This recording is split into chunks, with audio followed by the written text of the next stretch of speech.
అధికారులు ఉండటానికి, అధికారులు రావడానికి ట్రై చేస్తాయి, సహజం అది. అయితే వీటికి భిన్నమైన పార్టీ జనసేన పార్టీ. పవన్ కళ్యాణ్ గారు ఎప్పుడు కూడా రాష్ట్రం లేదా రాష్ట్ర ప్రయోజనాలు, రాష్ట్రంలో రావాల్సిన ప్రాజెక్టులు అంటూ ఉంటాడు. కానీ ఏ రోజున కూడా నేను సీఎం అవ్వాలి, నా పార్టీ బాగుపడాలి, నా పార్టీ ఎదగాలి అని ఎప్పుడు ప్రకటన చేయలేదు. ఆ విధంగా ఎప్పుడు కూడా ప్రభుత్వం మీద ఒత్తిడి తీసుకురాలేదు, చంద్రబాబు నాయుడు గారి మీద ఒత్తిడి తీసుకురాలేదు. అది మనందరూ చూస్తున్నదే.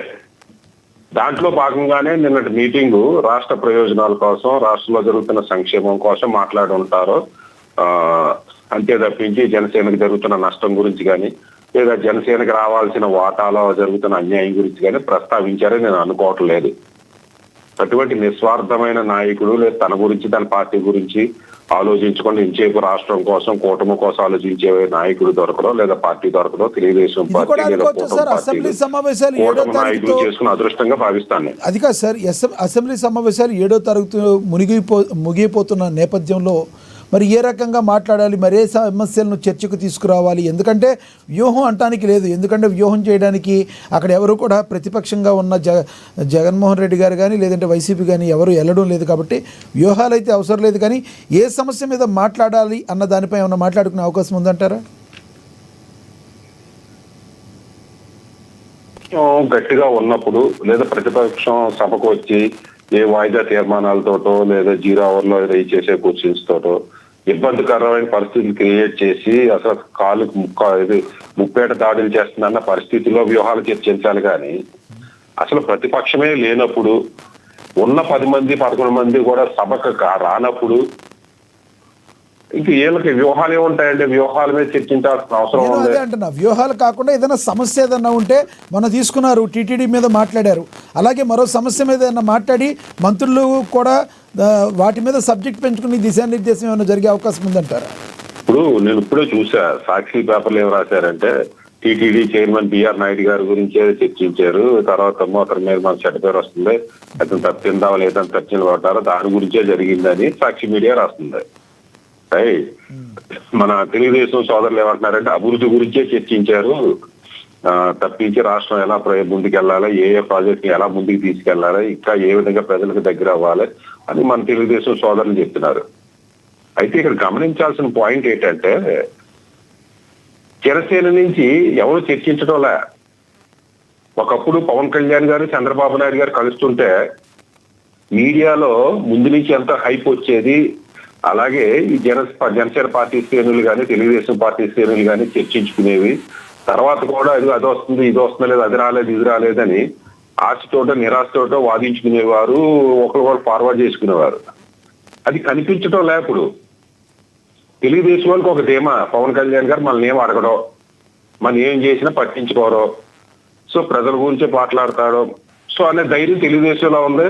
మనం ఏం చెప్పినా పవన్ కళ్యాణ్ గారు ఏం అడగరో, ఏం పట్టించుకోరో, కూటమి గురించి, కూటమి రాష్ట్రం బాగు గురించే మాట్లాడతారో అని జనసేన పార్టీ శ్రేణులు నిరాశ చెందినట్టు కనిపిస్తుంది. లేదా పవన్ కళ్యాణ్ గారి మీద నమ్మకం, మరి నిరాశ నాకు తెలియదు. కానీ జనసేన పార్టీ శ్రేణుల్లో పవన్ కళ్యాణ్ గారు, చంద్రబాబు నాయుడు గారిని కలిసేరని కానీ, ఎందుకు కలిసేరు కానీ, ఏమి మాట్లాడారని కానీ ఆ రకమైన చర్చ నేను ఎక్కడ జనసేన పార్టీ వర్గాల్లో నేనైతే చూడలే. ఇది జనసేన పార్టీ గుర్తించుకోవాల్సిన విషయం. ఈ అక్షర సత్యం పని పోవట్లేదు ఇలాగే చెప్తాడు అనుకుంటే అది వాళ్ళ ఇష్టం. లేదు, ఒకప్పుడు పవన్ కళ్యాణ్ గారు, చంద్రబాబు నాయుడు గారు కలుతుంటే ఎంత హైప్ ఉండేది మన పార్టీలోని, మన పార్టీ కేడర్లోని, మన నాయకుల్లోని, మన కార్యకర్తలోని, మన శ్రేయోభిలాషులోని.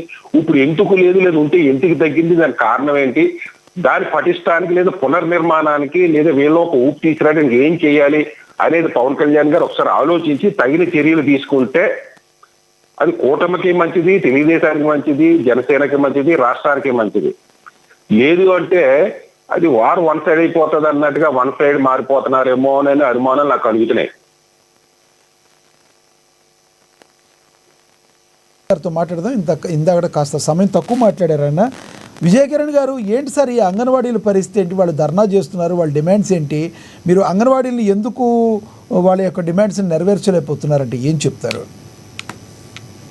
సార్? ఇప్పుడు ప్రభుత్వం వచ్చిన తర్వాత అన్ని ఉద్యోగాలకు సంబంధించినటువంటి శాలరీకి సంబంధించి కానీ, లేదు వారికి ఇచ్చేటువంటి అలవెన్స్లకి సంబంధించి కానీ అన్ని కూడా ఒక్కొక్కటి నెరవేరుస్తూ వస్తున్నారు. వారి డిమాండ్లు ఉన్నాయి. వారి డిమాండ్లకు సంబంధించినటువంటి ప్రతి అంశాన్ని కూడా ప్రభుత్వం సీరియస్ గా వర్కౌట్ చేస్తుంది.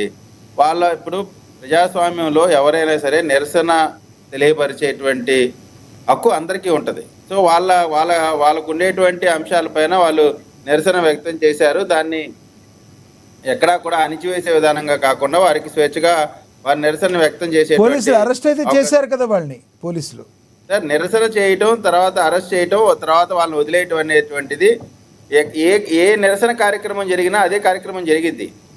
నిరసన తెలియజేసే దాంట్లో ఒక స్టేజ్ వరకు ఇప్పుడు మనం కలెక్టరేట్ ముట్టడి అని చెప్పి వెళ్తారు సార్. కలెక్టరేట్ ముట్టడి అని చెప్పి గోడలు దూకి కలెక్టర్ ఆఫీస్లోకి వెళ్ళి కూర్చొని మీ అక్కడ నుంచి కదలమంటే కుదరదు కదా. అదేవిధంగా ఏదన్నా ఒక నిరసన తెలియజేసినప్పుడు దాన్ని ఒక స్టేజ్ వరకు పర్మిషన్ ఇస్తారు. వాటి పరిధులు దాటినప్పుడు వాళ్ళని అరెస్ట్ చేసి మళ్ళీ వాళ్ళని పంపించేయడం జరుగుతూ ఉంది. ఇక్కడ వాళ్ళకు ఉన్నటువంటి అంశాలపైన ప్రభుత్వం చర్యలు తీసుకుంటుందా లేదా, వారికి ఉన్నటువంటి అంశాలపైన ఏ విధంగా ముందుకు వెళ్ళాలనేటువంటి పైన ప్రభుత్వం నిర్ణయం తీసుకుంటుంది.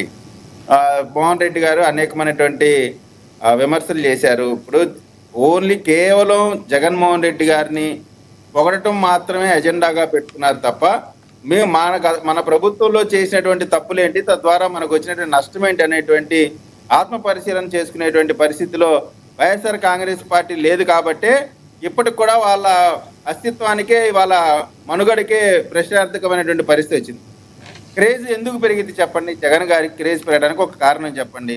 ఇంట్లో ఎంతమంది పిల్లలు ఉంటే అంతమందికి చదువుకోవటానికి తల్లికి వందనం ఇస్తున్నందుకు క్రేజ్ పెరిగిద్దా? లేదా 200 మోహన్ రెడ్డి గారే చెప్పారు 200 రూపాయలు ఉండేటువంటి పెన్షన్ చంద్రబాబు నాయుడు గారు వచ్చి 1000 రూపాయలు చేశారు. అదే 1000 రూపాయలని చంద్రబాబు నాయుడు గారే 2000 చేశారు.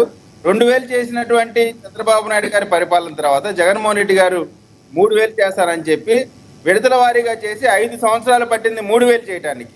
కానీ చంద్రబాబు నాయుడు గారు వచ్చిన వెంటనే 4000 రూపాయల పెన్షన్ అందరికీ ఇస్తున్నటువంటి పరిస్థితి, ఒకేసారి ఇస్తున్నటువంటి పరిస్థితి. 4000కి సంవత్సరానికి 200, 300 పెంచడం కాదు, ఒకేసారి 4000 ఇస్తున్నటువంటి పరిస్థితి. స్త్రీలకి ఉచితమైనటువంటి బస్సు ప్రయాణం కల్పిస్తా ఉన్నారు. అదేవిధంగా గ్యాస్ సిలిండర్ ఇస్తా ఉన్నారు. కొత్త ఉద్యోగ కల్పన చేస్తా ఉన్నారు. మీరు చూస్తే అనేకమైనటువంటి పరిశ్రమలు ఈ రోజున ఆంధ్రప్రదేశ్కి క్యూ కడతా ఉన్నాయి. భారతదేశంలో 100% పెట్టుబడులు పెడితే దాంట్లో సుమారుగా 25% ఒక ఆంధ్రప్రదేశ్లోనే పెట్టుబడులు వస్తా ఉన్నాయి. మీరు ఒకసారి చూస్తే మోహన్ రెడ్డి గారు వచ్చిన కంపెనీలన్నీ వెనక్కి వెళ్ళిపోతున్నాయి అన్నారు. ఏ కంపెనీలు వెనక్కి వెళ్ళిపోయినాయి అని మీరు అనుకుంటున్నారు సార్? ఏ కంపెనీలు వచ్చినా చెప్తున్నా. ఆర్జిలార్ మెటల్ 1,35,000 కోట్లు, స్ట్రాటజీ సిస్టమ్ 1,430 కోట్లు, ఎల్జీ ఎలక్ట్రానిక్స్ 5,000 కోట్లు, టేప్ 76 కోట్లు, ఫిలిప్స్ 3,798 కోట్లు, గ్రీన్ సోలార్ 2,000 కోట్లు, ఆశా గ్రీన్ 8,340 కోట్లు, పిపిసిఎల్ 96,362 కోట్లు, TCS, Azad mobility, Balaji action build, AM ammonium, Tata power, clean renewable energy, Reliance biogas,